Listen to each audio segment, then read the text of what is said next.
Just some guys. Just some guys. Just some guys. Just some guys. Podcast.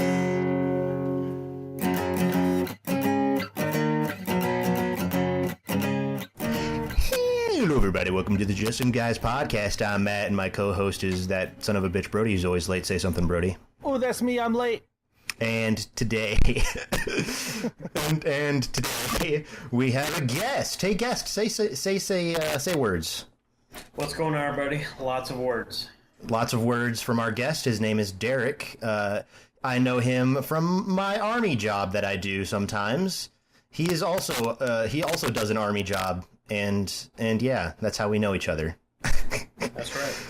He expressed interest in being on our podcast, and I was like, why the hell not?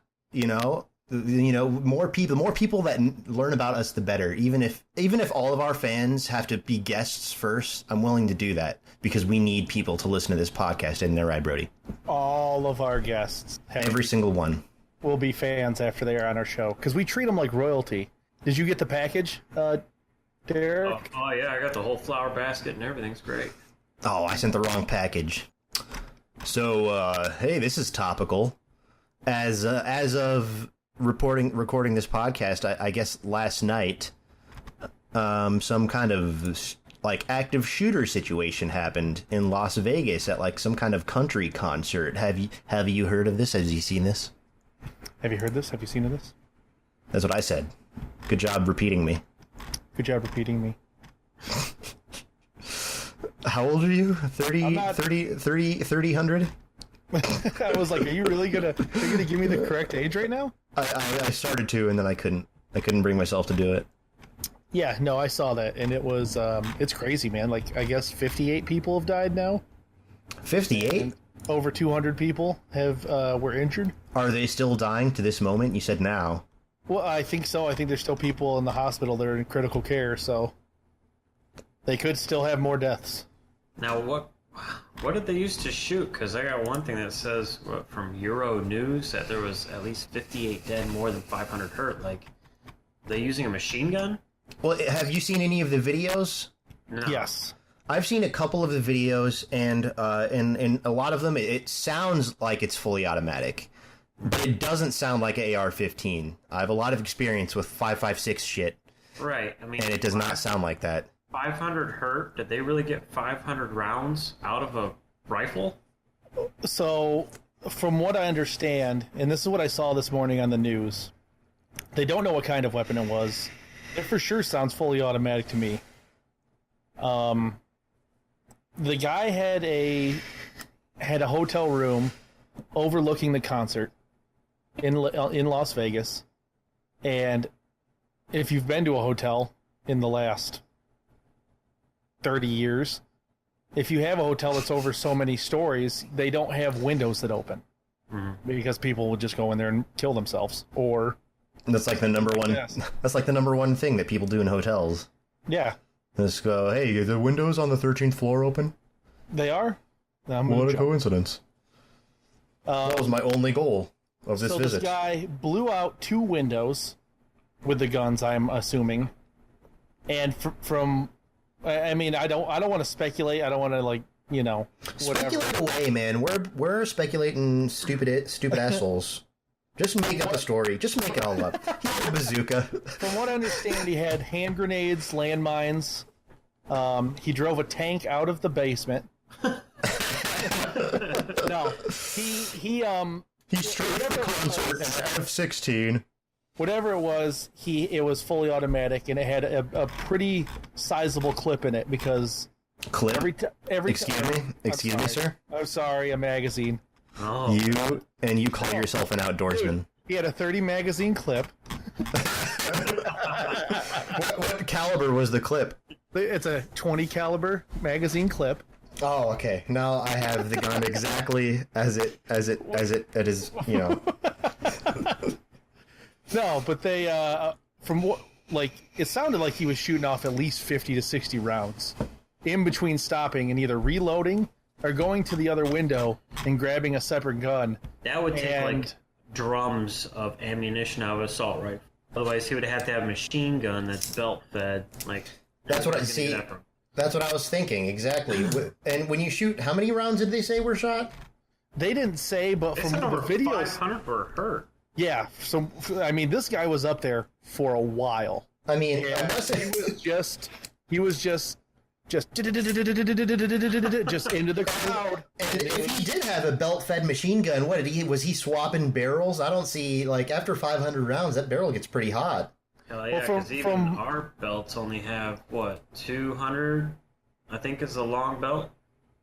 Yeah, that's as far as I know. They're And not that's that long. and that's hitting everybody with every single bullet. Right. You know what I mean?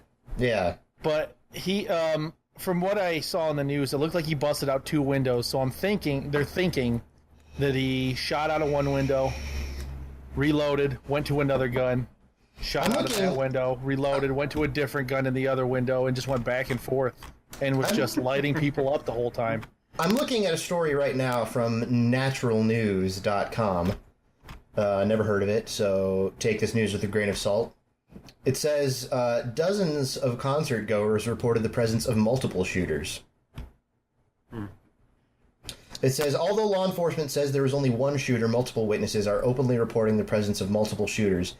This could reasonably be the result of confusion and chaos, but is also highly suspicious that the shooter had full auto weapon, which is usually limited to law enforcement or military personnel. Which leads me to the question, what are the firearms laws like in Nevada? Anyone know off the top of their head? No idea. I don't. Are they stricter or less strict than our laws? Or Well, if it's anything like the prostitution, I would say less strict. makes sense. That's true. But still. I mean, I don't think there's any way they could sneak that much ammunition and weapons to do that much destruction. So it's either all staged. You know, I don't know if they show ambulances on any of the videos or not. I haven't seen that many. I've only actually sat down and watched 2 of them, and of course, you know, they're all like phone videos from people's phones, and it really doesn't show anything other than, you know, you can hear the sound of the firearms in the background, and then just people freaking out and running around, and that's really all that you see. One thing to watch too is, you know, some of these videos are like really high quality, like these stuff. Like I understand that there was a concert being filmed there, but the cameraman just kept filming the audience and staying with the casualties as they were getting taken down. Like, God, this is a movie. Yeah, it's hard to think. It's hard to think what, you know. It's hard to think what should you do in that situation? What should you just run away? I mean, I'm not gonna pretend like I would know. I've never been in a situation like this before. You know, I don't want to put thoughts into their guy's head or pretend that what he did isn't what I would do, because I don't know. You know, I feel like a lot of people, when stuff happens and a person doesn't act in the way that they think they should have, they think, or they say, well, what, is this guy stupid? How come he didn't do this? Well, when you're in a situation like that and shit's going to hell, sometimes your brain just, you know, calls for a check and leaves. Yeah, you're not even thinking at that point. You're running on instinct. And I have been in situations where that happens to me, not such high tension situations or high stakes situations, but it's that fight or flight response, you know. You never know what's going to happen. That's hard to call though. I mean, 58 dead. That's very high statistic for even like war statistics. You know, Nowadays, does that yeah. person get all headshots on them, or because I doubt that they hit the same target twice if they're using a machine gun or any type of rifle. And that was before any ambulance could get there and rescue them. If they were firing from the hotel, is that what you said, Brody? They're firing from the 32nd floor of a hotel. That would be, I mean, from a high angle, it would be easier to get kill shots. But on the other hand, How high up? 32nd floor. So Oh, there's no way. quite a yeah, way. they were not aiming. They were not aiming. No. They were just spraying and praying for sure. Yeah, exactly. And I mean, if you think about it, though, this concert was packed, and you've got 5,000 to 6,000 people in a little outdoor venue. Hmm. I mean, they're just crammed in there. It's like literally like shooting fish in a barrel. Mm-hmm. And it said, I just found machine guns are legal in Nevada. I don't know. I'm not. Gun laws are so confusing to me because I hear all these things about how strict gun laws are, and I can't go out and get an automatic weapon myself as a civilian. But there are licenses where you got to do all this crazy shit for the ATF and get like background checks and stuff. But it is possible for a civilian to own an automatic weapon. That being said, it's really hard. And if you're a psychopath who's going to go on a murdering spree, I highly doubt you'd be able to get your hands on an automatic weapon. So what does that mean? Tell me. I mean, this guy did it. Yeah, I mean, so exactly. And So he may have had more than one. What's the intention or prerogative to the what was the point of it? Well, it seems like this story's still pretty early in its development, and there's not a whole lot that we know for sure. Yeah, and I do understand that the guy that did all the shooting took his own life. So, Super I don't know hard if he was question a dead body. right. And I'm not sure if was super fucked in the head or if he had a bad week. I don't know. Actually, from also what I read, he'd been in that hotel room since like September 28th. So he had been there for a few days before it all went down. Listen to this. I'm quoting this from this article that I'm reading on naturalnews.com. Listen to this. The multitude of videos that captured the event clearly indicate that at least one shooter was running a full auto weapon system. That part is bold. That part is in bold. So good. I thought it was The full auto weapon system. Full auto weapon system. It's like you hit the turbo button on the Nintendo controllers. Yeah. Yeah, I bet he was just doing the thing you do with paintball guns with like two fingers. Right. He was just doing that. He just had two Glocks and was just spraying away. Like fucking Al Pacino and fucking Godfather, just one on each hand, just taking them down. That's a lot. So, to me, I'd think that if there were multiple shooters, then it's easy to mistake semi-auto fire as automatic fire when there's multiple shooters. Sometimes it's hard to tell. You can tell if you listen hard enough, but what I'm saying is a bunch of civilians in the chaos might not have known any better. Right. Yeah, Also, that sound was probably bouncing around all over the place out there. And in the video that I heard, it only sounded like one fully automatic weapon for sure. That's what I heard. Yeah, but I'm seeing these things that he had as many as 10 firearms in his room. First of all, how did he get 10 firearms into his hotel room with ammunition? I mean, that sounds like a... And is that hotel going to get shut down now for letting somebody do that? They should. I mean, seriously. I mean, I'm not one... And I guarantee it was an inside job. Not an inside job, but just all false. Well, the guy lived fishy. in Nevada. He lived in Nevada. So he didn't have to fly anywhere. So it'd be fairly easy for him to get a couple of suitcases and fill them with ammo. And then, I don't know, man. I don't think it would be too terribly hard to get that many weapons and ammo up there. Yeah, it's not like there's a TSA at hotels. Right, so. You're not getting like patted down. You're not getting searched for, you're not have to go through metal detectors, but you just hit the elevator and go up. On one hand, this seems a little suspicious, and as human beings, we never want to chalk anything up to coincidence. That's just something that humans do. That's why there's so many just crazy conspiracy theorists and people that love Alex Jones and believe everything he says. And I'm not saying that all of these things, I'm not saying that all these conspiracies are wrong. I don't know. I have no fucking clue. What I'm saying is, nothing, to a lot of these guys, absolutely nothing is a coincidence. Right. Everything happens for a reason, and I don't believe that. I believe that sometimes it's just a shitty situation. Not all the time. Sometimes there are crazies. They have that guy in the news up armored bulldozer who was taking down government buildings. I saw that. Yeah, he was. Remember that? Yeah, I remember that. Yeah. Guarantee that one wasn't premeditated. Right. Yeah, just a crazy guy. Sometimes. Yeah. Just a crazy guy, and there's plenty of them in America for sure. And I mean, it's everyone's going to have their own opinion until the actual truth comes out. And the thing is, we'll probably never know the actual truth because the guy's dead.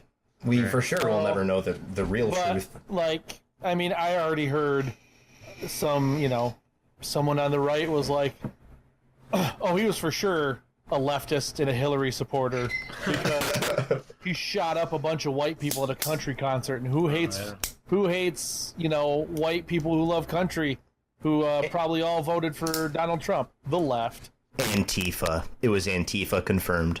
Yep. I saw ISIS. They put a statement out saying that they did it. This dude's the whitest guy I've ever seen.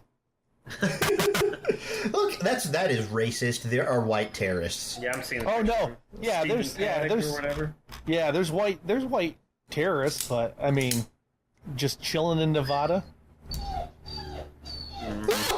Deep cover, sure. Okay. So let's do some flippy floppy here with the schedule. Okay. And I guess I'll do my little segue to our guest topics. So, would it be accurate? From what I know, as far as the conversations that we've had about this topic before, it would not be accurate to call you a flat earther, Derek. You're more of like a flat Earth might be true, but you don't know for sure. Is that accurate? I think I hate putting labels on things, so I would say I am not necessarily a flat earther because I can't prove that it's flat, right? Yeah. But what I can say is the evidence brought forth about it being a sphere is very few and far between compared to, evidence stating otherwise. So if you're ready for that, I'll bring that up. Yeah, well, yeah. Tell us your argument. Give us your big old flat Earth wiener. We'll accept it. First, I'm gonna have to try to paint the picture in your head because we're so used to seeing the ball ever since. That was like one of the first things they taught to us in school, right? Was that we live on a globe and all the planets spin around the sun, that's so, and so many million light years away, blah, blah, blah. But that's all been theory. It's never been proven except for what we took as fact from NASA's photos.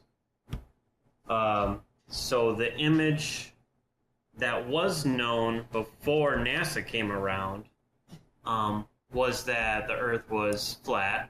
And in the Bible, it had described it as being flat, and that the sun and moon are actually smaller objects, both about the same size, whether they're real, physical, tangible objects, or just kind of like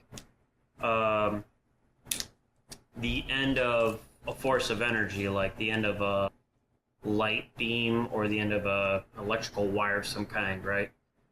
That they are both about the same size, and they're rotating above a flat, level area, and we'll call that Earth. Now, they both rotate at different speeds and whatever, but when you look up at them, during the daylight, you can see the moon, and sometimes you'll see that you can see kind of like just a portion of the gray part of the moon, and the rest is blue. It looks like the rest of the sky.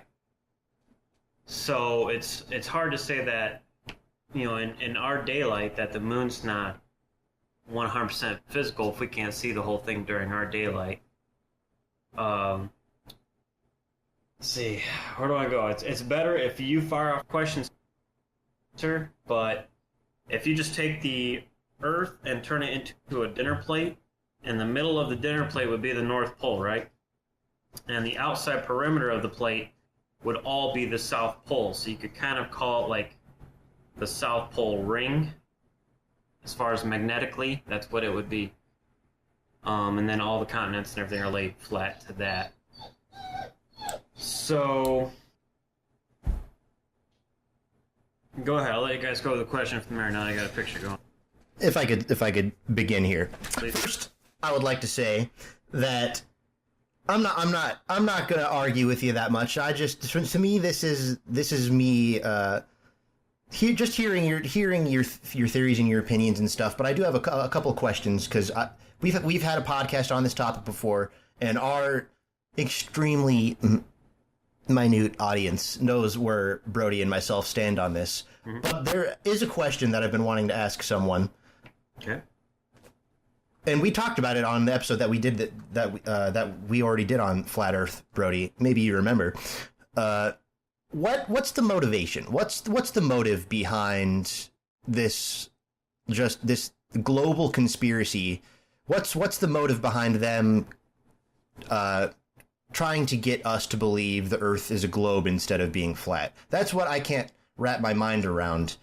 Mainly is why would they do that? What do they have to gain? I don't know necessarily if the government has a lot to gain from it, besides trying to make you feel small and insignificant. But as far as when the theory came about, this was in Greece, and Greece is known for having, amazing scientists making great discoveries and all that. And Copernicus, I think, was running low on theories to become famous, like all the other famous ones. And I can't remember if he stole it from Plato or who he did, but he took his model and changed it a little bit and made it his own. And I think it was either Plato or whoever was before him had the Earth in the center, and all the planets are evolved around it. And the Earth was still, I guess, a globe at that time. But I think the intention back then would have definitely been more social, celebrities, style, living. They got to be known for something. And they didn't even own a telescope back then. They didn't have a telescope till later. So it was all just theory. As far as now, why would they keep that? Why would they keep running with it? I think that it's more, for NASA has built a whole empire on it. They can't go back now and say the Earth is a different shape. We were wrong. Earth's going to it should dissolve their entire finances they get. Because I think they get like, oh God, how much is it? $8 million a day or something like that. Just, I don't know what their budget was. It's ridiculous. But, so they have a heavily invested interest into what they say is true financially. And then the government can go on that, or not even the government, we could say Freemasons or whoever's using this agenda, would want to definitely make the rest of the populace feel like they're insignificant. Now, when you live on a flat Earth and everything evolves of you think that, you're more than likely the center of the universe. Everything's happening right here. This is the most important place. But on the globe Earth, you are just a little speck on a ball that's spinning in some other dust out in nowhere that's so far away you could never fathom. So it's kind of like really depreciating life versus thinking that you're very important. Okay, so I did only have one other question, but now I have two. Okay. I think I'll just try to... okay, I'll just do one at a time here. Well, 1.5 at a time. So, where did you get your information, and what, to you at least, makes the information that you found more credible than the information that's widely available and more widely accepted to everyone else? Like, when you found your information, what made you think, no, this is the truth, not the other stuff that everyone else thinks? This is the real deal. What made you think that? Or what? Well, yeah, go ahead. Well, so for the longest time, mankind had believed, the Earth was flat. That's a much longer running theory than what we're taught now. Now, granted, they didn't have telescopes back then. They couldn't see that far. They were just going off probably, whatever their ancestors had told them. So who knows what they knew. But when I learned about it, I think I was watching, I don't know if you know Stefan Molyneux. He's got his own channel on YouTube. I think it's Freedom Radio or something. But he was talking to a guy and they were debating, and, I thought, this is kind of crazy. I can't believe we're even bringing this up. Aren't we way past this now? So I started looking into it, and then I found videos about Flat Earth from Eric Dubay. He's like probably the main guy, and he was just kind of regurgitating stuff that brought up in like books and stuff. There's like 200 proofs that the Earth is flat, and I started watching his stuff, and he's got a much more calmer approach to it and a much more commonsensical approach to it and logical. So I started listening to him more instead of like people that just kind of come out there like crazy and too energetic, too emotional, that just kind of want to feel important because they discovered something new. So there's another channel on top of those ones called what's his? I know the name of the channel. The guy that created it's Mark Sargent. Seventh Day Truth Seeker. That's what it is. And he actually has very long videos. People, and a lot of people he brings on are actively serving in the military or prior service, and I can tell by the way they talk. I mean, you would too if you heard them. And then he also brings on people that claim to be, land surveyors, commercial freighters, people that go across the ocean that have to understand how navigation works. And we're talking as far as military goes, submarine operators that said, they don't factor in the curvature of the Earth as they're going through water. So what would keep their submarine from emerging if they just were traveling in a straight line? Gravity? Okay, but they also have a propulsion system too, so, are they factoring in? I just don't think that it would. I mean, obviously, I don't know anything about submarines, but from my limited knowledge of buoyancy and all of that kind of thing, mm-hmm. for air travel, I guess that would make more sense to factor that kind of thing in. But for submarines, I don't feel like that would matter because I just don't know. I can't put it into science terms because I'm not a smart man. But definitely, if you take like a map. Right? Just a flat map, and you're navigating across that, and you need to know exact distance. That's not a curved distance. Would the distance change if it was curved? I mean, it's just... Yeah. Crazy. Well, I guess, obviously, the shortest distance between 2 points is a straight line, but to me, it's...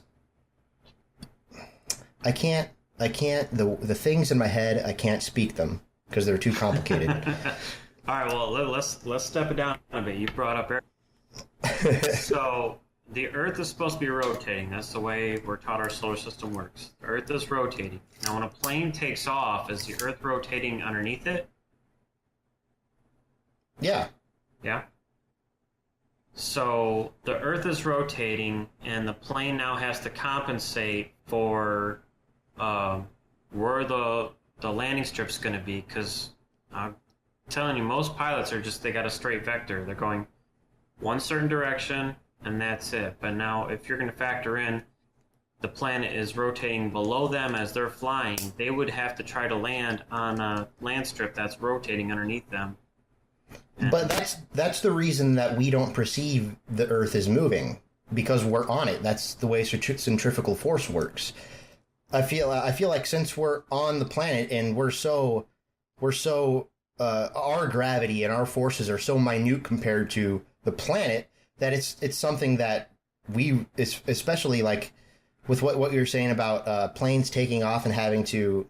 Well, finish what you were saying about them trying to land. And also, okay, that's like north and south now. They would have to adjust east or west, right, with the way the Earth was rotating. Now, if they were traveling east or west, if they were going, east to a location, then they would be flying into, or would that be away from as the Earth is rotating. Away from or into the landing strip, right? Right. Well, the Earth will be rotating as they're trying to fly in that same direction. And unless the plane's going to go, over 1,000 miles per hour, it would never go fast. 1 second, you're cutting out a little bit. Can you? Okay. Start that thought over. You cut out a second. Okay. Am I good now? Yeah, you're good. Yeah. All right, so if the plane was going to travel eastward, it would have to travel faster than the Earth is rotating. So that would mean faster than 1,000 miles per hour just to get to its target. It's kind of like the same idea if you're on a helicopter and you went up in the air.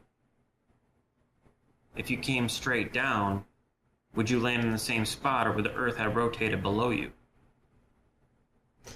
From everything I've always been taught, it's since we're on the planet, like like these are things that like an astronaut entering the Earth's atmosphere would have to worry about. But since we're on the Earth and within its atmosphere, these are things that don't really apply to us. We don't have to worry about the Earth rotating beneath us, because when we leave the ground, we don't stop rotating with the Earth. The Earth doesn't rotate without us. Oh, because see, earlier you just said that the Earth does rotate below us. So now if you look up and you're seeing clouds moving independent of the way the Earth rotates, how does that not affect planes or helicopters too?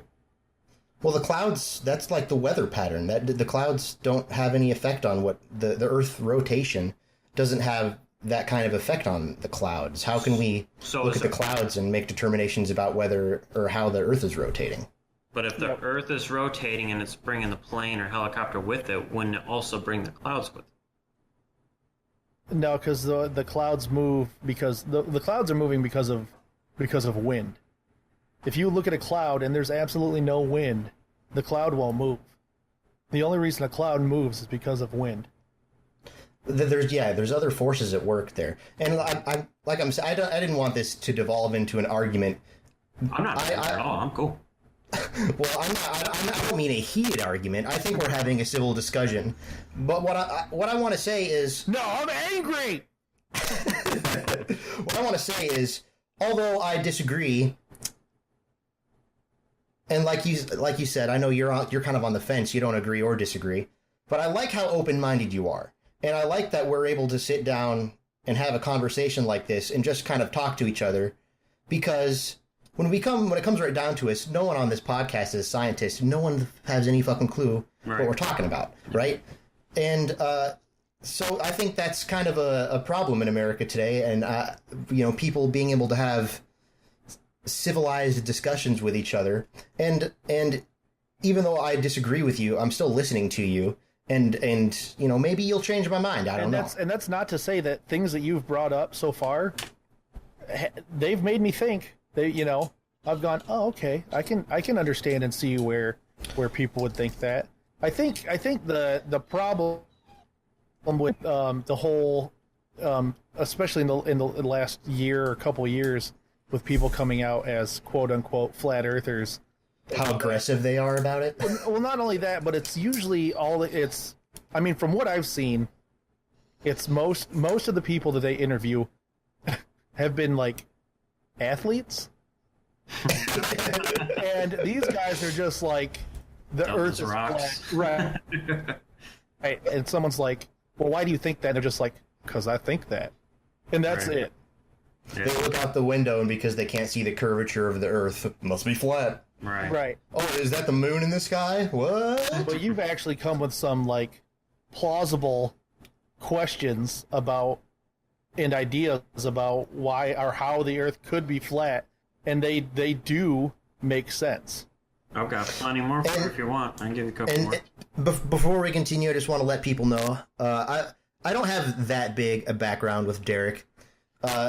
I've only known him maybe 2 years, and we've barely ever talked. So I'm not biased when I say he's not a stupid man. He's a smart man, and that's how I perceive him, anyways. Dude, that's high praise, because I hang out with Matt quite a bit, and he thinks I'm a fucking idiot. I just don't want people to think that we brought some loony crazy person on because we're all behind the scenes. We're making fun of him because, boy, look at this crazy guy. That's not the case. He's smart, and I know that he wouldn't have these opinions unless he had done some research and had some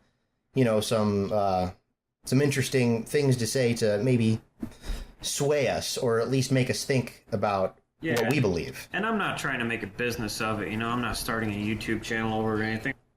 I looked into it, and but I'm on to more of the government stuff now. But before I get to that,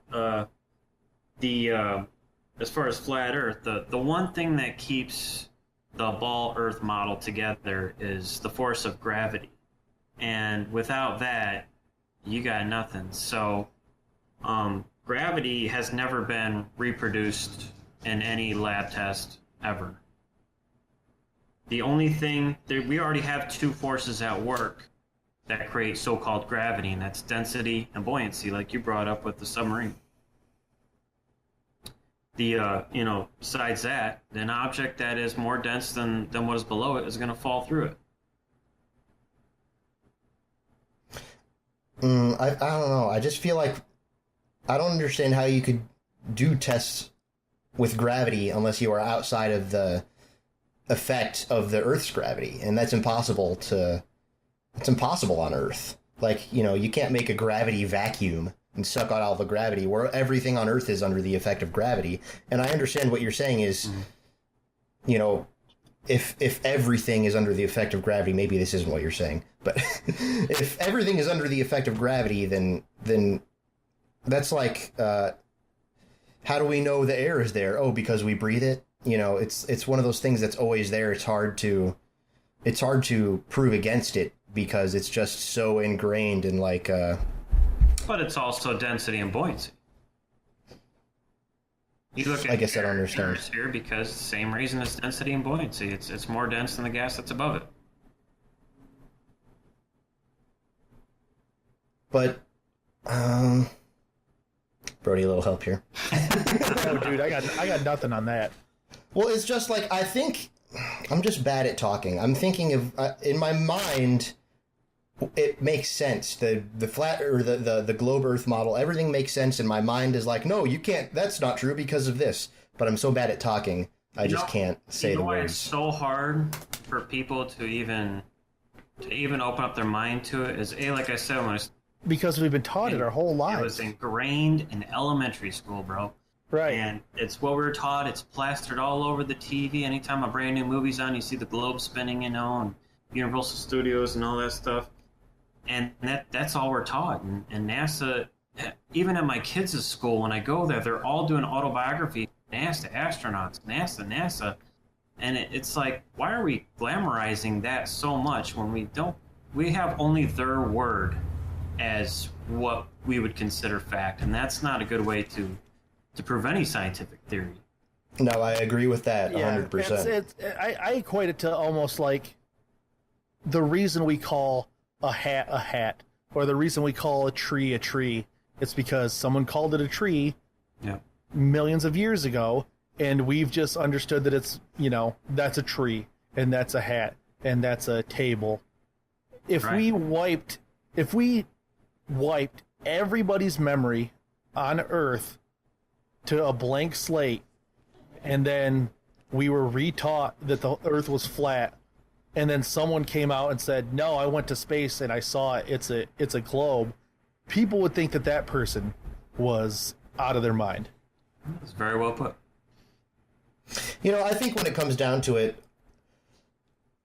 maybe the reason that I feel so strongly that the Earth is a globe is because I'm not motivated to not think it's a globe. There's no reason for me to change my opinion. I'm happy with the globe Earth model, and I'm not motivated. I don't care if the Earth is flat. Does it affect my daily life? No. Right. That's the big thing too. Is if, let's just say, one day someone comes up with a 100% indisputable evidence that the Earth is flat, and everybody is like, "Wow, there's no denying it. The Earth is flat." It wouldn't change anything in my life. Yeah, exactly. I'd just be like, "Oh, really?" I'd be like, "Oh shit, the Earth is flat." But I'm gonna go to bed. I gotta go to work tomorrow. Seasons are going to be the same. Everything else is going to be the same. It's just nothing is going to change. But in the 1950s or 60s, I should say, that was it, man. That's when we all other baddest. We got the best technology. Don't try to mess with us in the military. We've already put people in space, So that was our big set off to the entire world. Now, if that ever gets proven that it was a lie, it's kind of like, oh, the U.S. is bluffing. You know, that's not good. And, you know, a lot of people hold on to that in the '60s. Like, this was the most amazing time or not American, but human history that this happened, and we're a part of it, and they don't want to let that go. And that's like my parents' generation, you know. Right. So, So, when I think about this, I think about the moon, and from what I understand from what you said earlier is that do people that believe in the flat Earth theory, do they think that the moon is a globe or a sphere or whatever, you know? it all depends on who you talk to, but from the resources that I've looked into, especially ones that actually have a big astronomical background, Crow 777 he's got his own podcast and YouTube channel, and he's big into, he's been filming the moon like crazy, and he says it does not appear to be anything physical, and it has kind of like a, you know, sometimes it's transparent quality, sometimes it looks like it has kind of a wave, kind of like you would see in your TV screen when it's all black and white, and you see like a wave go through your screen, kind of like a ripple. He actually has photographed that with his telescope, and he's not sure where it is, but he just calls it a lunar wave. But and once again, all of this is just hearsay because I've been taught my whole life that we've landed on the moon and that the moon is a sphere just like the Earth. All right. And that, To me, it's just like why I don't know why anyone would believe like these people on YouTube. You know, why it's just some guy on the internet. He might say that he, you know, has this education, he's done this kind of research, but what is his background and what gives me why should I believe him? oh, now here basically? you go. Here's a good question. See, and this will tie into both. So when you believe in scientists so much that it'll contradict what you see with your own eye, or, you know, with anybody, like if it wasn't a scientist that said it, then you will not accept it as fact. That's what they've been calling scientism, like it's a religion, to where you could have your God, whoever you Scientology was already taken. you could have your God come tell you, hey, flat, and you'd be like, well, the scientist told me it's round, you know, and they've got pictures, so I believe them. You believe the scientists over your own religion, and that's kind of like a whole mindset. Is, you know, that has to do a lot with health too, and all the other major industries. Is that if there was a professional that came on TV and he showed a chart and he's got a degree, he knows what he's talking about. Like, a degree just says, hey, you just went through a government-funded school and they memorized what the government wanted them to learn. No, yeah, I agree with that. I wouldn't say that what you said is true for me because I don't believe shit that I see. No, I mean that's why. I don't know. I'm very open-minded when it comes to most things. I guess with the exception of this, but that's because the way that I perceive my surroundings in the Earth, it makes sense in my mind that the Earth is a globe. That's just how it is. And the things that the scientists have said have only supported my own opinions. So, do you see what I'm saying? Mm-hmm. Like, I've never had a scientist say something to me, scientists, or that revolved around science, and had me go, oh, well, I don't get that. That doesn't make sense. They always say it in a way to where it's like, okay, I understand. Boom. Right. I get it. Now, I'm not taking them at face value. I'm adding what they say to my already predetermined beliefs and saying, okay, well, that supports what I already believe. Right. Well, therefore, you don't feel I believe like it's him. Something you need to challenge either. But if you wanted to challenge it, you could go to Michigan, faces like Michigan, and look over in the direction of Chicago skyline, and with a powerful enough telescope, you can see Chicago, the buildings from top to bottom. And if the Earth was curved, you shouldn't be able to see any of it. I mean, yeah, I can. So I've got, my parents go to a cabin every year, once a week in the summer, and it's It's in the lower west part of Michigan. It's right on the lake. And if you stand at the top of the stairs that go down to the beach onto Lake Michigan, on a clear day, you can stand at the top of those, and with your naked eye, I mean, we've done it with binoculars, but they haven't been like super crazy powerful binoculars. They're just cheap binoculars. But you can look across the lake, and you can see the tops of 2 or 3 buildings in Chicago. But then when I go down those stairs and you get right on the beach, you can't see those anymore. So I mean, I can kind of see where you're coming from, where you probably shouldn't be able to see the buildings at all if the Earth was curved. But at the same time, the Earth is so massive, and the curve is so. I mean, like I said, this is all just what we've been taught since we were little. The curvature of the Earth is the Earth is so big that the curvature is so minute that it'd be hard to see the curvature regardless of where you were standing. Well, NASA already came out with the mathematical formula curve for the Earth is, and it's 8 inches per mile squared. So with that formula, it just doesn't equate. I mean, you shouldn't be able to see the buildings no matter what. How powerful a telescope you got. It should be way below sea level. And if you look out at sea, it doesn't curve off at the edges, right? It's completely flat with the horizon. And if you ever watch videos of rockets going up, the horizon kind of follows with it because it's a long ways out. And according to your perspective, you're going to see things fall all the way to the horizon line as it's out. Kind of like looking down a hallway. And that's what a lot of the flat Earth people have equated to the sun being. It doesn't go down around the Earth. It goes so far away that it diminishes. It hits our line of perspective to where we can't see anymore. It's called the vanishing point. And then it disappears. We can't no longer see the light that it's producing. So this might be a stupid question, so I'm sorry in advance. But have you ever flown in an airplane? Yes.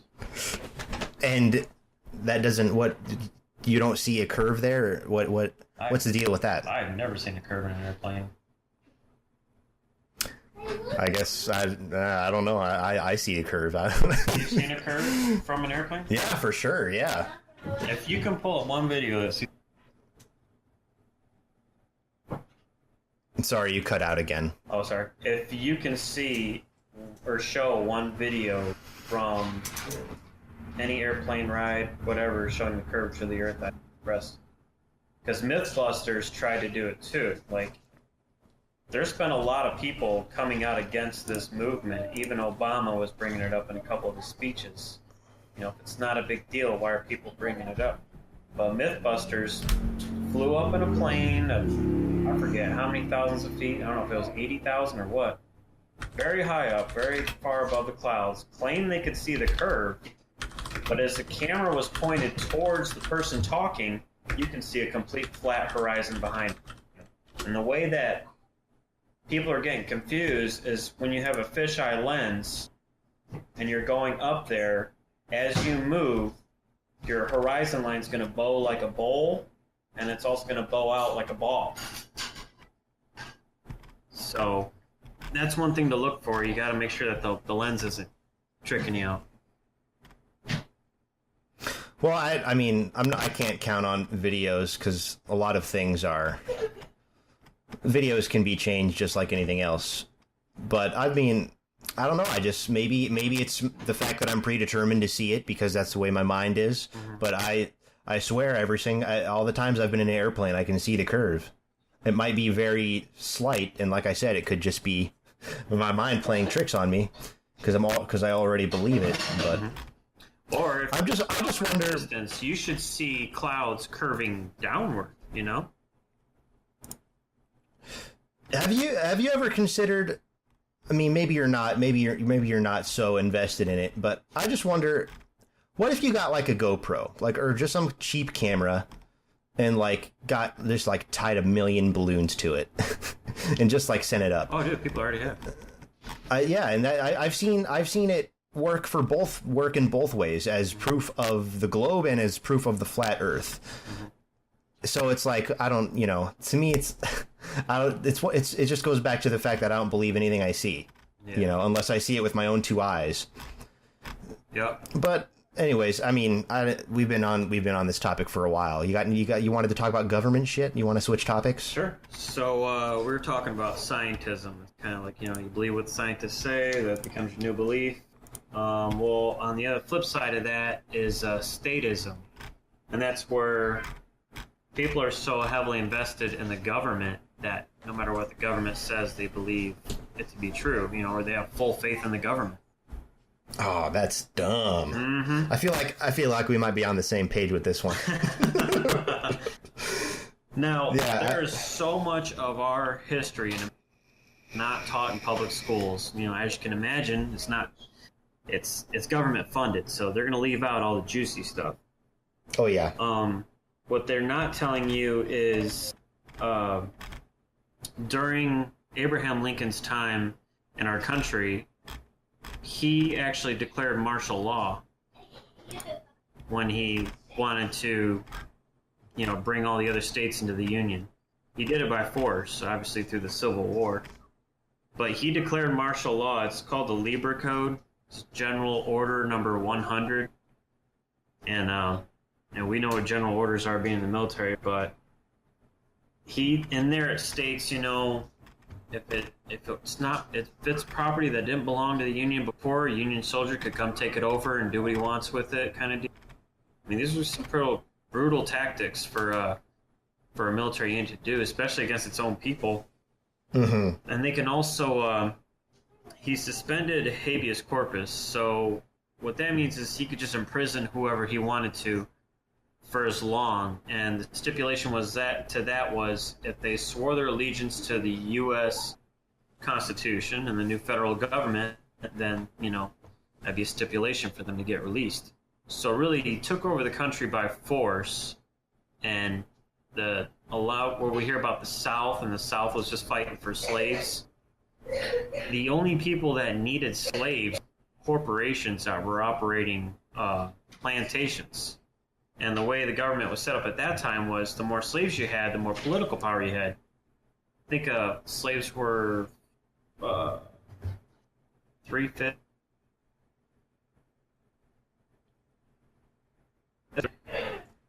Sorry, you cut out again. Oh, sorry. So no problem. Each slave was about, I'm trying to remember, 3/5 of a vote for whatever Congress or president or whatever. So it was political power to own slaves. And that's in the Constitution. So if somebody wanted to take over our country politically, they had to abolish slavery because there was way too much political power. And that's interesting. I didn't know. So slaves could vote back then, but they didn't count as full votes. No, they couldn't vote. It was their vote was given to their master. Their master could vote for them. So basically, their master had more than one vote. Oh yeah, yeah. The plantation owners, the more slaves they had, the more they could, give. Okay. And then with that, the states themselves, the governments that were already in place, they didn't want the big federal government taken over. They already had agreed to a centralized government. We already had the U.S. Constitution and all that in place. But when the Civil War kicked off and they used slavery as kind of what we're seeing now on the news as a proxy to push a certain agenda, that the states had to literally surrender their government to the federal government, the Union that was coming through, if they wanted to stay. And they had to draw up new constitutions for their state that mirrored the Union that was coming in. Now, when Michigan was formed, it was in 1835. So as soon as it formed, it immediately jumped into the Union in the Constitution of Michigan, the first one. But the states before us, they went off about it, and they left the Union. They were already part of the Union. They left the Union because of what was going on. Now, the implications of the Civil War and Abraham taking over all the states, that they lost their state sovereignty. So when they say, all the time, hey, the states have a right to tell the federal government no, that's not legally, no, they don't, because they were taken over during martial law. That's why the federal government can move in whenever and desire you want with it, or we made new law that's going to get applied to your government, or that you're going to face problems. Now, the Civil War, you got to figure, guys, why was it called civil? It wasn't a war of civilians, right? So you got to wonder what was civil. And the thing that got pushed immediately after the war was the Civil Rights Act with the 14th Amendment and creating a new class of citizenship. And it was setting up all the precursors for civil law to start being enforced into our country. If you think about civil law, it's all the traffic court. It's I think family law is tied up in civil law, drugs, anything the government doesn't want you to do is basically civil law. It's you versus the government when you go to court for civil law. Versus common law, which is you versus another individual, and you guys are trying to solve a dispute. So the civil law is relatively new. It was to our government in the 1930s, versus common law had been part of our government since it began. Now, the civil law brought in with it equity and canon law, which is all the religious law that came from Catholicism, and that's all your trusts, where you get your wills, your titles, your deeds, birth certificates, death certificate. All that stuff came from canon law, and it got implemented into our government from civil law, or into civil law after the Civil War. So there's a huge agenda going on there that switched our whole country on its side, and our forefathers were trying to prevent this from happening, because all that civil law stuff and those trusts turn us into a corporate entity, to where different rules can be applied to us, and then we don't have the same protection as being a human being when we go to court. So bear with me. This is a lot to take in all. You guys got any questions so far? No. Yeah, no, not right now. Okay.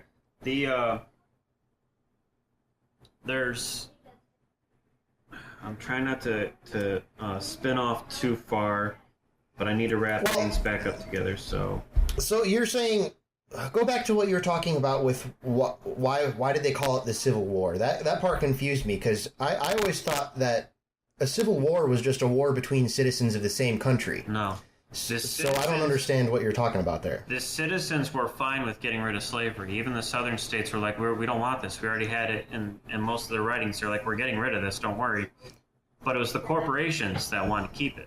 And there's a quote from Ulysses S. Grant. He's the general of the Union Army, who said something to the effect of, if the war was anything about slavery, we would have never fought. And General Lee from the Confederate Army never owned any slaves. It wasn't a narrative he was trying to push. I don't even think General Lee wasn't even fighting for the South because he was from the South, wasn't he? Or no, he was from the South. He was fighting for like his state West and not Virginia. to like push the agenda. That's Yeah, the West Virginia flag, I believe it is. Yeah. he wasn't. Yeah, he wasn't a big slavey man. He wasn't into that. And that's a big thing with the education and flag. Oh, that's the Confederates, all the southern states and all that who like slavery. No, that's West Virginia's battle flag. You know? So Yeah, I agree with that. I don't understand the whole dealio going on with everyone freaking out about Confederate flags. I do agree that maybe it's been adopted by some less than savory people to mean something else. right.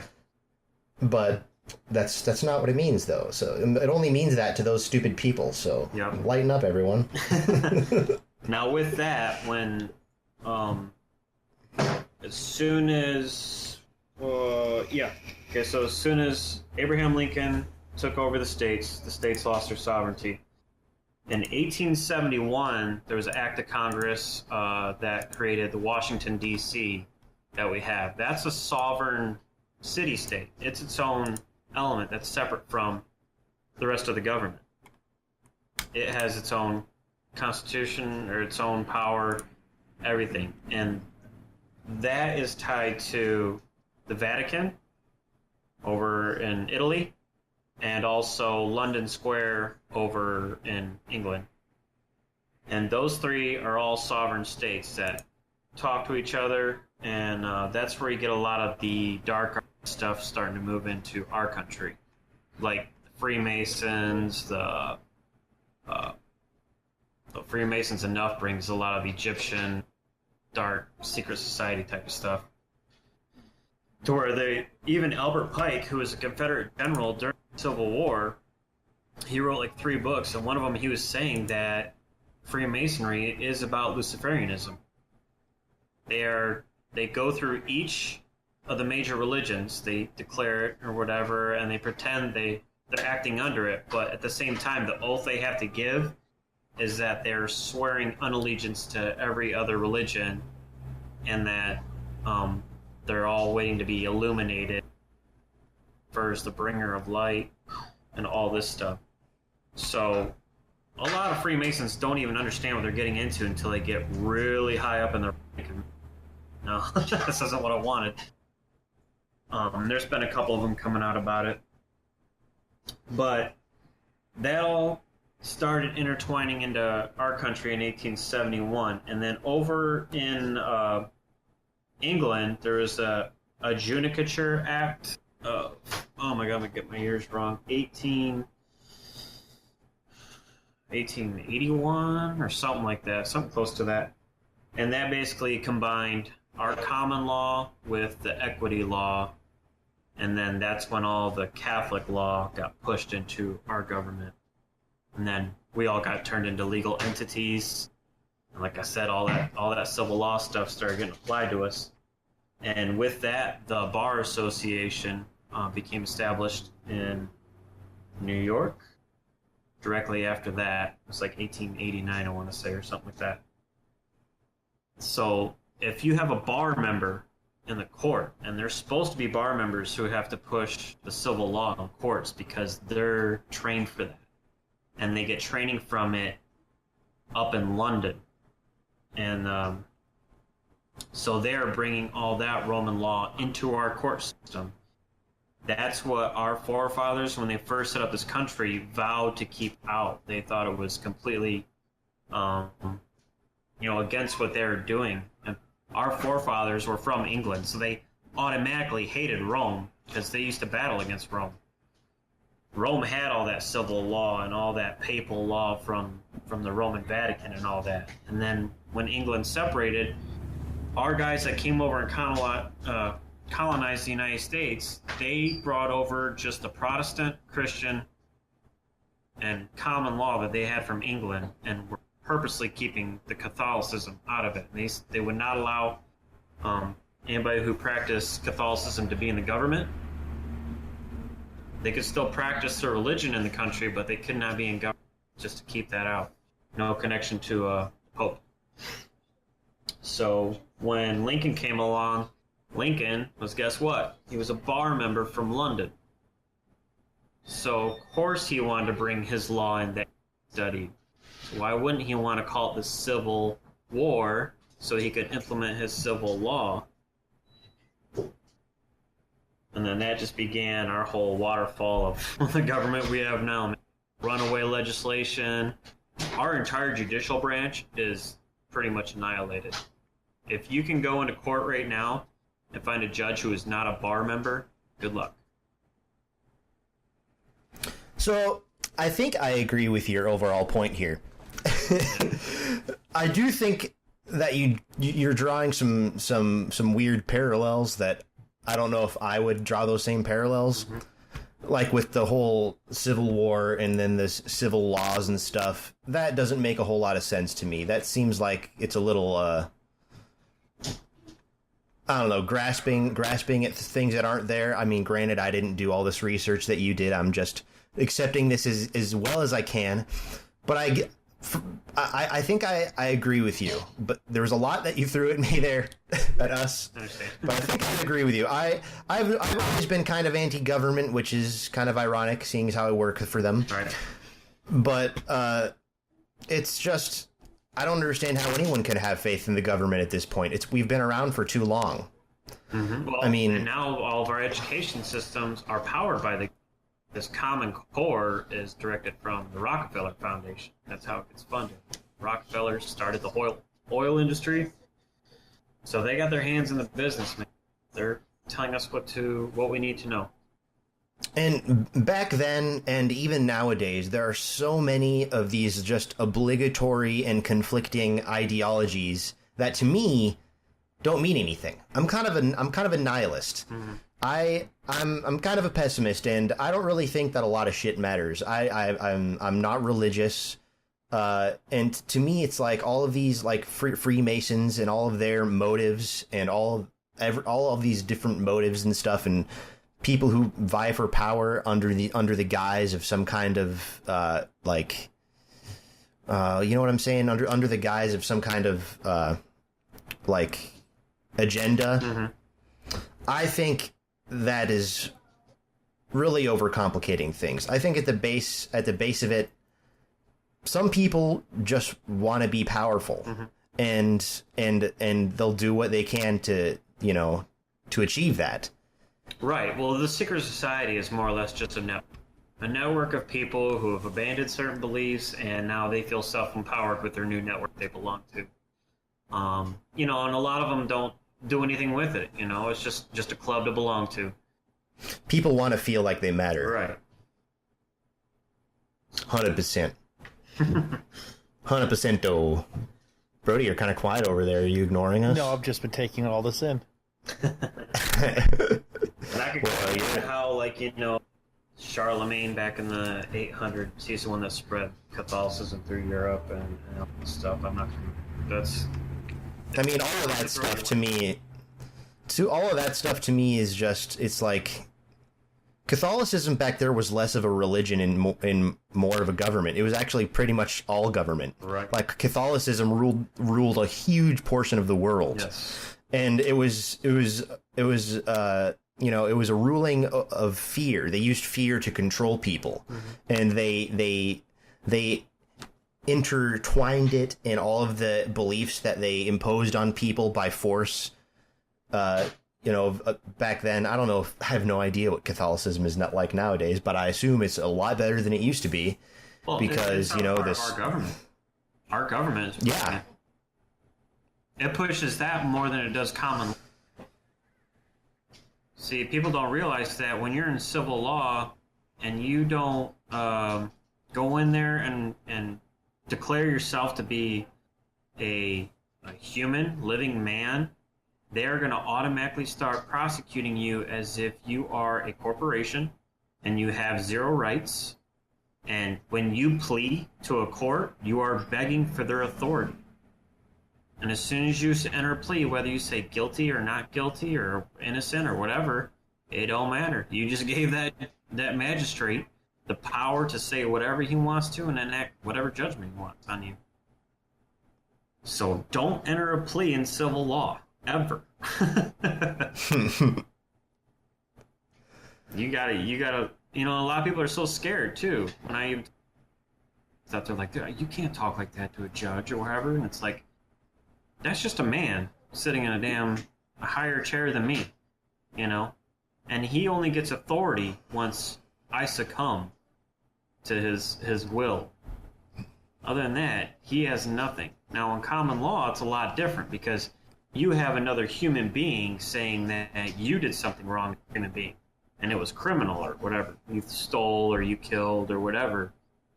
Okay, you have somebody that you're bound to now. But the government is not supposed to treat you like a criminal. That's why all civil law matters are non-criminal. They are victimless crimes. It's all just a big extortion, racketeering thing that people don't realize they have more power than they thought. Indeed. Indeed. I mean, I don't really know what to add to that. It's like, I don't know.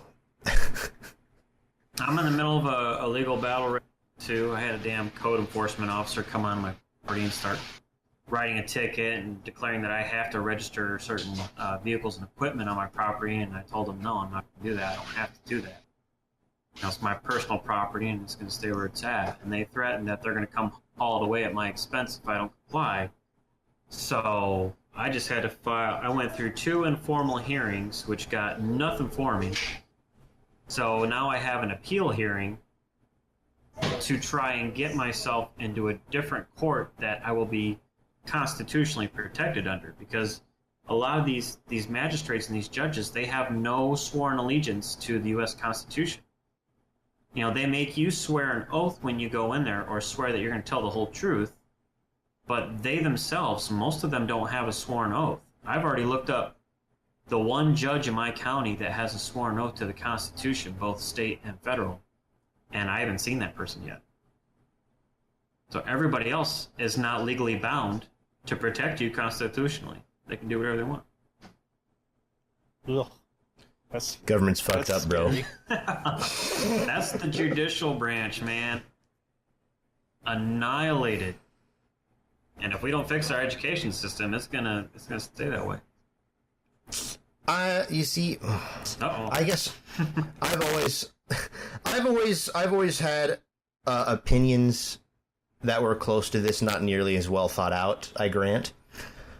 But as it goes back to, like I said, I'm a pessimist. Do you feel like there's anything we can do to change this, or is it too far along? Do we need like a revolution where a whole new government is started? That would be nice, but you would have to, like me having.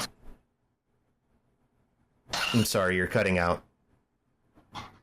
Sorry. And you're back. All right. That conversation we just had would have to go out to hundreds. You don't even know how many of them are gonna accept it. So. Or how many of them will give a shit. Right. So that's the biggest problem with people nowadays. If they don't, no one cares what's happening in the world or happening in America if it doesn't affect them. As long as they can go to Starbucks and buy their coffee and do that shit, who cares what the government's doing? Yeah. That's how we've gotten this far. I've been trying to set up meetings, so I'm going to go around through my neighborhood, survey, and ask people if they want to join a seminar that I give. And I'll go over, and the one thing I bring up is, who here has a house that they bought, they got land, and it's all paid off, they don't own the bank, anything. Kind of like I got. And then I'll ask them, do you own that? And if they say, yeah, I got a deed, that just means that that's a feudal title. The only thing that says is you are subject to all the laws to that land, that property. And that house is not yours. That land is not yours. The government's claimed it, and you just told them that they can keep exercising law on it. That's why the only thing you will ever get out of your house and land is equity. You know what, Derek? How dare you? How dare you come onto our podcast with well thought out arguments and good words? When you should have known. You should have known that we were unprepared for this tsunami of information that was going to impact us with such force. I don't know. You were challenging me at work. I don't know. I don't know if you know this, but Matt is terrible at putting things in his brain into words. Hey, you haven't said shit this whole podcast. You shut up. I have. I've said some things. But like I said, I respect your open-mindedness, and I agree with you on this one thing we're talking about. I don't know if it goes as deep as you say it does, as far as like the shit happening in the past, because I mean that happened a really long time ago, and I wasn't alive, Right. and if I'm honest, I don't care that much about that stuff that happened. I understand that it sets a precedent, and it explains how we got to where we are now, but it's not going to change where we are now. What's going to help change things is by people caring about what happens to them behind the scenes. And I'll admit that, do I really care that much? If I'm honest with myself, no. You know, a lot of this shit doesn't affect me in my day-to-day life. But that's a bad way to think. One day it might, and then what happens? I'm screwed. Right. So, and this, I guess that's just a lesson for myself and for everyone else who's like-minded and kind of complacent in these kind of things, that maybe we should care a little bit more. Right. That's the only way things will change. Yeah, you know, they boast in this country so much about freedom, but it's like freedom and, you know, owning your own personal property. You start telling people that they don't own the land they're on, and those vehicles they registered to the state, they just handed over ownership of those vehicles to the state. So literally, what do you own? Whatever you can pack up from in your house and take on your back and go. To me, what I own is the stuff that I own while the government's not pissed off at me. So Right. my goal is to stay in the good graces of the government so I can keep my shit. Yeah. And I don't see that being a problem, hopefully. Land of the free. Yeah. But then what happens when we have, like, sure, you know, they're passing laws a lot. There's one that was extended the borders under, God, I forget. It's on the Civil Liberties Union website, but it's talking about how the border defense extended their miles back 100 miles from the entire borderline of the country and declared it an unconstitutional zone. Like, your constitutional laws are not protected there if the border defense has to get involved.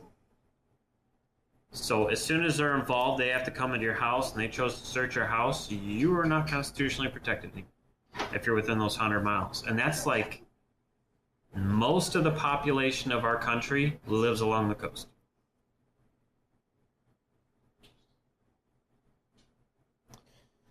I mean, I really wish that the government would just fuck off. Just because, Amen, brother. I mean, when we used to own a roller rink, and it was a family-run business by me and my dad. His dad built the place, and you know it was in the family for years. And when we decided to sell it, my dad went out and he bought a big sign that you could put, you know, big letters in, and it had an arrow on it with like blinking lights. Mm-hmm. And he put for sale, you know, this property, however much property we owned, and then our number and contact information. And he put it out. We had our parking lot, and then there was a strip of grass that was probably, I don't know, 8 feet wide with our business's sign on it. And then he put it out there at the edge of that so that people could see it from the road. And we got a letter in the mail saying, hey, you can't have that sign out there. You need a permit for that sign. And so my dad was like, why do I need a permit for this sign that's on my property? Mm-hmm. And they told him that from the edge of the road back like 6 or 7 feet onto our property isn't actually our property. It's owned by whoever, you know, I think it was... The township. The township, whatever Yep. township. I can't even remember what township. Yep. And they told him that, and he said, oh, well, fine. Then, you know what? The next time that 6 or 7 feet needs to be mowed, get your fucking asses out here and mow my lawn. Exactly. And they said, oh, that's not we don't do that. That's on you.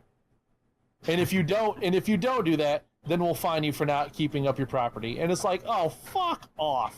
Right. And like your mailbox, you can't take your mailbox. That's federal property. Yeah, that's not you don't own a mailbox. Did you buy that mailbox at the store? Guess what? Not your mailbox. Right. You can go get most post office boxes at the mail post office, and then they'll allow you to take down your mailbox, but you're still, you're still legally bound to that. Right. Or it's just the way they work paperwork. I don't want them in any of my business. I need them away from me. Well, they're in there. I live in that. It's not going to happen, man. It's not going to happen. That Ron Swanson. I got that Ron Swanson mentality. Everyone needs that mentality. Yeah. Ron Swanson is the perfect man in every way. Anyways, mustache and all. That's my rant against science and government. So, you guys want to hear game stuff? Yeah, let's lighten things up a little here. Let's switch things from the doom and gloom of real life and just bask in our pretend problems that aren't real, but they matter to us because video games. No, man, not anymore. Like, if I have to leave my house with anything on my back, I'm not taking my game system, so I guess that belongs to the government, too.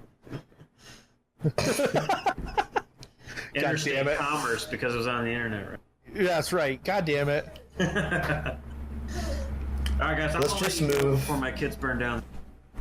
All right, well, thank you very much for joining us. Great meeting you. It was great talking to you and listening to this.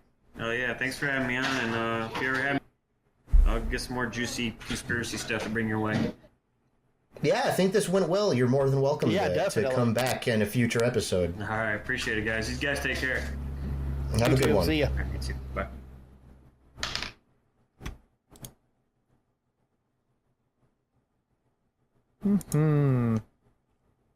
Just making sure that we can't hear him anymore. All right. And it's back. We're back. It's us. What a crazy bastard. What a fucking moron. Oh my God. We're just kidding. We're just kidding. Just kidding. You're a lovely man.